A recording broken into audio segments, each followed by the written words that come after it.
As of July 1st, 2020, America has recorded over 130,000 deaths related to COVID-19. We're on the campus of Charles R. Drew University of Medicine and Science. I'm Michael Reel, and this is Real Urban News. On the campus, you see an active testing site, and it is here with that testing site as our backdrop that we sit down and speak with Dr. Sheila Young to learn more about this deadly pandemic.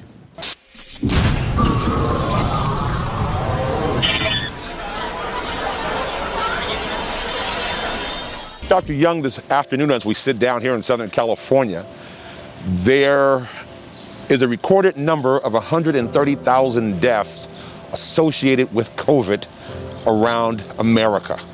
How did we get here? It really pains me to really hear those numbers and know that we could have prevented a lot of those deaths, especially among the brown and black populations and Pacific Islanders. I think we got here for a number of reasons. Number one, we didn't call this virus what it truly was initially. This is SARS. So if you guys remember the SARS outbreak in the early 2000s, this is what we're looking at right now. Second of all, we didn't take this virus seriously. We dismissed it. We thought that it wouldn't affect as many people that it had. Third, we weren't getting the right information. We were getting information that said, you don't have to wear a mask initially. We're getting information that says that people who are asymptomatic don't spread the virus. And those things just are not true. When we think about who is affected, how they are affected, and why they're affected, we know that many of the things that we've done haven't been sufficient to stop the spread of the virus. One of the other things that we're looking at right now is bias in medicine. What kind of medicine? Bias in medicine. Okay, a bias in medicine. Yes. Okay.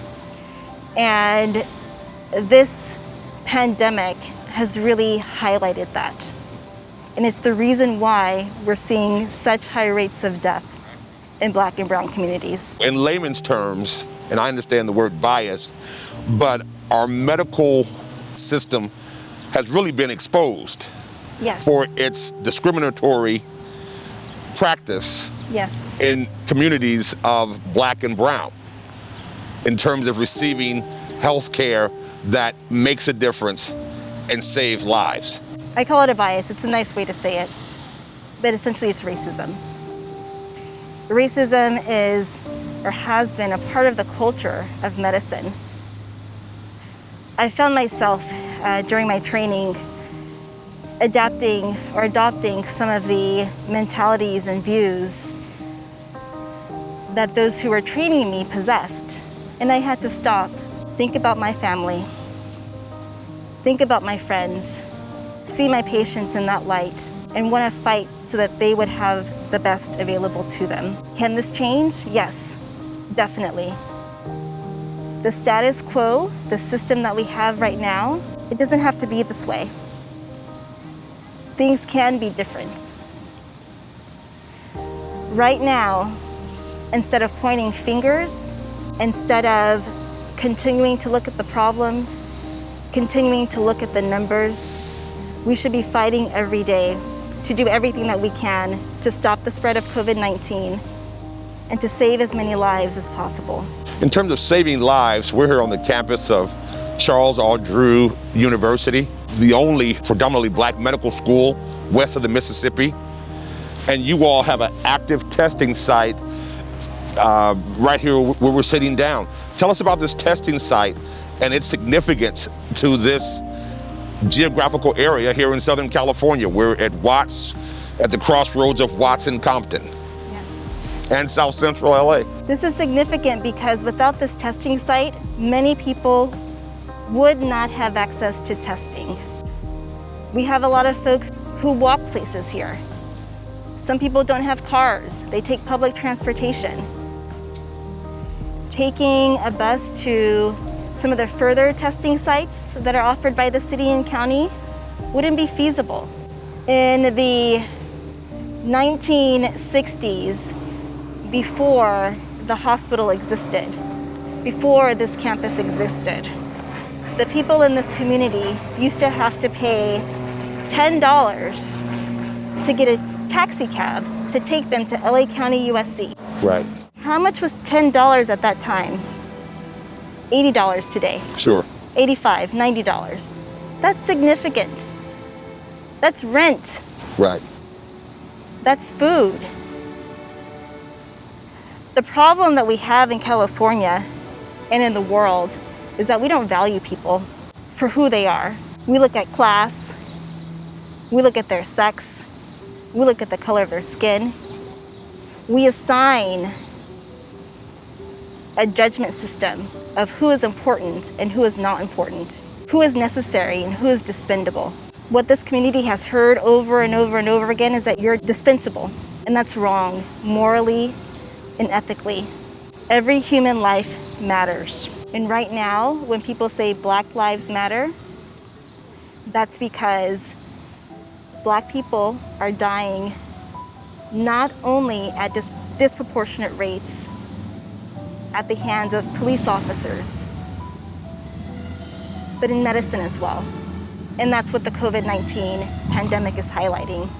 By having this testing site here, people are able to understand whether they have it or not and what they can do to protect themselves and their family. Without that knowledge, especially for people who don't have symptoms, people don't take the precautions that they should to keep those that they're living with from getting sick. In addition to wearing the mask, Yes. and obviously washing our hands on a consistent basis thoroughly, what else should we be doing to avoid coming in contact or contracting COVID-19? One of the most important things is to do what we're doing right now, is to have meetings in the open air. Okay. I know that some people misunderstood or put down what President Trump said about the virus and sunlight.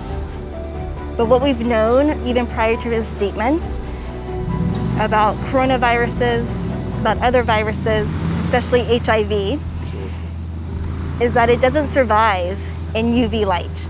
Overall, if you're outside, you're less likely to pass the virus between people. How damaging was it, and you spoke to this a second ago, when we initially heard about the virus, out of the nation's capital, it was being called the China virus. Even a couple weeks ago in Tulsa, Oklahoma, that same reference was made.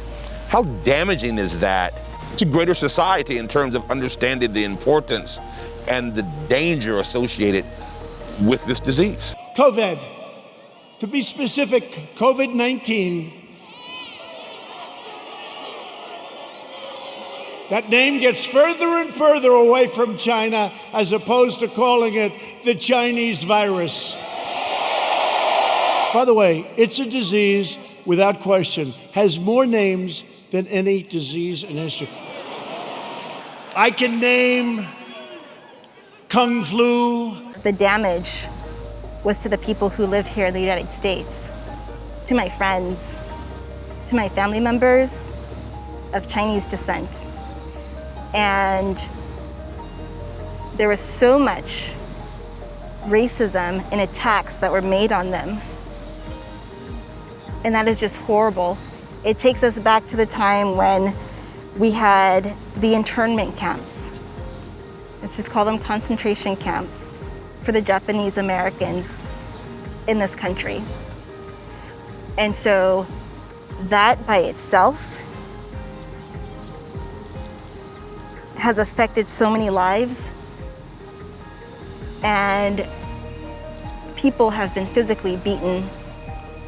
People have been yelled at or spit at or told that they can't come into some place.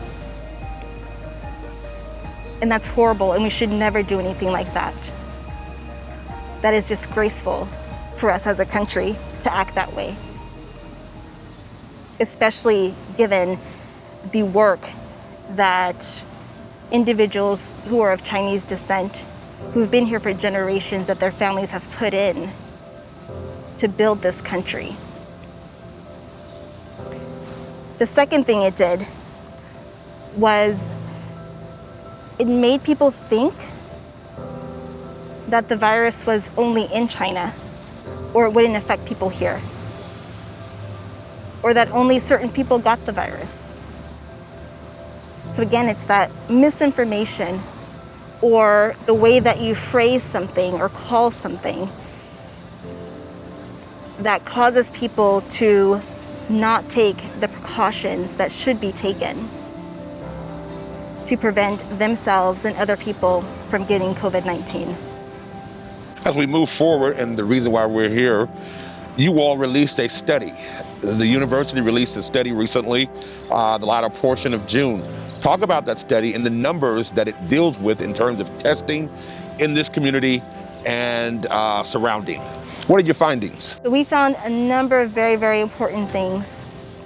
One of the things that I want to highlight is that the study demonstrated that community outreach, appropriate community outreach, works. We faced a number of barriers when we first opened this testing site. Number one, people were afraid that the swab would go in their nose, as the pictures that they saw, and would go far back into their brain. So we physically took pictures of a mouth and where to swab in your mouth and posted them around the community, all the major supermarkets, all the major liquor stores, bodegas, taco trucks, Sure. fast food places. All the Showing places people- in our neighborhoods. People that, what were people going to? They were going Sure. to buy food at that time in April. So it's an oral swab that we're doing here at the site. Okay. So people don't have to be afraid of that. That's one thing. The second thing is people were afraid that they would have to pay for it, or that they needed insurance. So we were able to talk to individuals in our community and tell them, no, it's free. And of course the follow-up question was, is it really free? It's free. The other thing is that they don't have to have documentation. It doesn't matter whether you have papers or you don't have papers. The most important thing is that you're living here now, you're working here now, and you're part of the community. So if you're part of this community, everybody who's a part of this community should have access to testing. It's one of the major things that we saw with the report. We were able to see a difference in the number of people we were testing. In April, we started April 8th. There was one day, I believe it was April 16th or 17th, we had 53 people. Wow. And our president sent me a message and said, hey, what's going on? What are some of the issues? And we had spoken to people who were coming to get tested, but then we started speaking to more people and addressing those barriers to getting tested. And now we're testing 900 to over 1,000 people a day. Monday, the governor, Gavin Newsom, ordered bars here in California to close again. How close are we, because of the continued impact of COVID-19, to our states being shut down again as they were prior? I think that if everybody is anticipating that things will shut down, that they should take immediate action to do what they should do to help prevent the spread of COVID-19. So if people do not want the state to shut down again, then do what you should do. Wear your mask. If you're able, if you're working in a place that has that doesn't have windows and doors, get an N95 mask. If you don't have one, come here and we'll give you one. Okay? People are donating supplies to us. The mask that I'm wearing right now was donated to us by the Good American company. It's Khloe Kardashian's company. And so we're always thankful for those things because then we can pass them out to community members. So if we don't want things to shut down again, then we need to do what we're supposed to do. Even going to restaurants, don't sit inside. Sit outside. Sit like this. Right, sure. Don't sit with people next to you. Make sure that people who are in the restaurant are wearing masks and washing their hands. What's your hope as a medical profession, as a doctor, to eradicate COVID-19? My hope is that we will take immediate action to begin admitting people to the hospital with severe symptoms of COVID-19. People are walking around with, we call it oxygen saturation levels. Your oxygen saturation level should be at 100%. If it's down to 60%, you're gonna die. If your oxygen saturation is in the 80s, you're gonna need to be intubated. Because our lungs are able to we have like reserve space in our lungs, we're able to walk around with the low oxygen saturation, and then people crash. So I want to see that people are being admitted, being put on oxygen, are being given early intubation, and the people that they should be admitting are people who are Black and brown.